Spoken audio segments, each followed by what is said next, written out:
Hello, today is Monday, November 25th, and welcome to episode 389 of Fault Lines, the National Security Institute's podcast that gets you quickly up to speed 3 times a week on the national security and foreign policy debates shaking up America. I'm NSI fellow Jessica Jones, and I'm joined today by NSI senior fellows Morgan Vina and Amy Mitchell and NSI CTC senior fellow Matt Hayden. Glad we got a CTC fellow on here because what are we talking about today? We're talking about a meeting that occurred last Friday where the White House quote, summon leaders of the top telecoms companies, think about your cell phone plans, AT&T, Verizon, T-Mobile, and others, to discuss a security problem that has been continuing to make headlines: Chinese hackers infiltrating the nation's communication networks. This group, called Salt Typhoon, closely linked to China's Ministry of State Security, has been lurking undetected inside the networks of the biggest American telecoms firms for more than a year. So what's some of the information that this group has collected?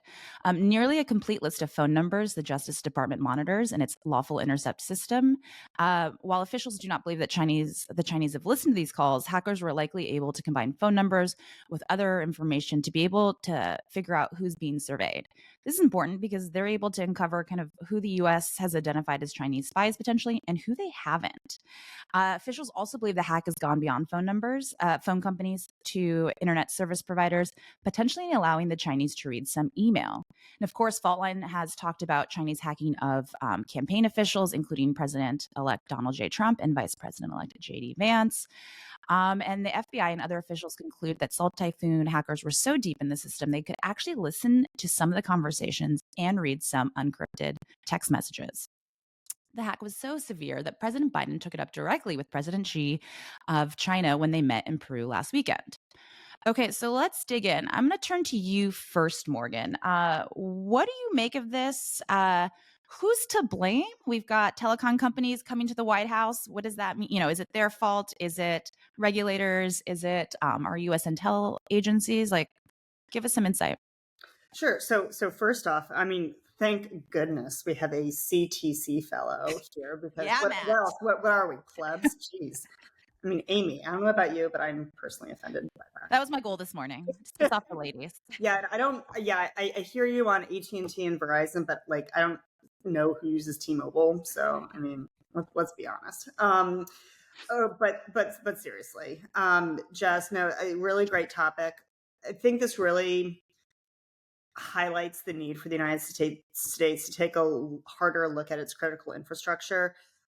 Specifically, there are very minimal, if any, standards for the telecom industry. This has clearly been a problem for some time and something that the Biden administration has been grappling with, right? Generally speaking, there needs to be a hard look at whether or not we take a carrot or a stick approach here. The Biden administration in particular has favored regulation. It will be interesting to see what the incoming Trump administration's approach will be, especially given, everyone sort of expects, President Trump to have a better relationship with the business community and with telecom industry. So we'll see how that plays out. I will note that the CSRB, the Cyber Safety Review Board, which our very own Jamil Jaffer is a member of, will be coming out with its report, and recommendations will be part of that report for the new year. And it'll be interesting to see how the Trump administration will actually implement those, if at all. Sammy, I want to turn to you. Is this story a nothing burger? Is it more? Does the U.S. Week probably also survey other, at foreign adversary states networks? How big is this story? This is a big story, Jess. This is hack number, I think, 6 this year. And we're seeing new technologies that both Russia and China are using. There was a story that Russia was able to go through a VPN. They're also leapfrogging off of other people's networks to get into this infrastructure or networks. This comes back to how much attention are we paying to domains such as cyber and data? And, we focus on maritime, we focus on land, we focus on space, but the two underlying connecting domains in any gray zone or actual kinetic warfare is going to be cyber and data. And right now, the U.S. spends on non-defense cybersecurity about $75 billion a year. So maybe this is an area where the new Doge, you know, commission or whatever they are calling themselves could jump in and say, hey, we're spending 75 billion a year right now and it's not working. And from China's perspective, they're looking at us going, what are you going to do about it? Well, what are we going to do about it? I think we can have all these commissions, we can have all these task force, we can have all these meetings, but until we start getting aggressive about this issue and protecting not only Americans, but national security in this field or in this domain, we're going to have serious problems moving forward. Matt, I want to turn to you. So a New York Times piece on this story said at the meeting, the message delivered by the White House, quote, told the telecom companies they needed to help find a permanent way to keep Beijing agents out of the systems, which seems like a tall order, walking a hard do-out out of a meeting coming from the White House. Is that doable? Like, what do you think, if you were one of these leaders of these firms, like, what do you do next? Well, the good news is that we've known that Chinese actors are taking on network-facing equipment. That's been their target du jour for about the last 2 years. So we saw it with Salt Typhoon with cable modems, and we saw it with Salt Typhoon now with kind of the enterprise that makes up the carrier networks. So we're at least getting an idea that some of the enterprise hardening we've done has turned out to be successful to push them to those edge devices.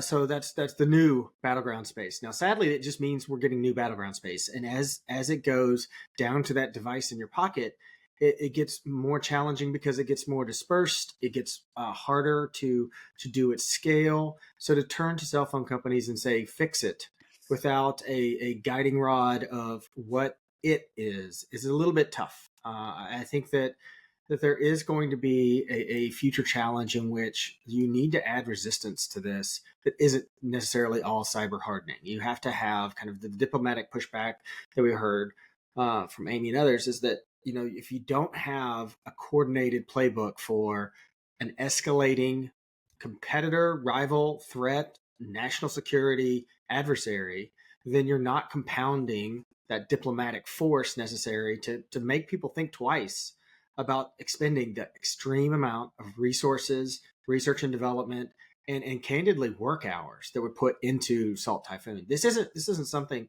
that was a back door that was left open.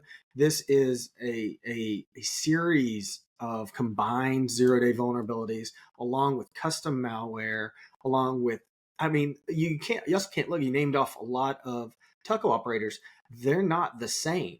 So they created systems that worked on all of them. This is a level of investment that requires engagement, not just as we heard at a meeting. Not just sure is a nice problem we're admiring here. You have to have a dedicated response that imposes pain at the keyboard for those that propagate it, and that does go not just China. It goes Russia. It goes Iran and North Korea as well. And so what we're seeing is that we're getting good at catching what our adversaries hope we don't see.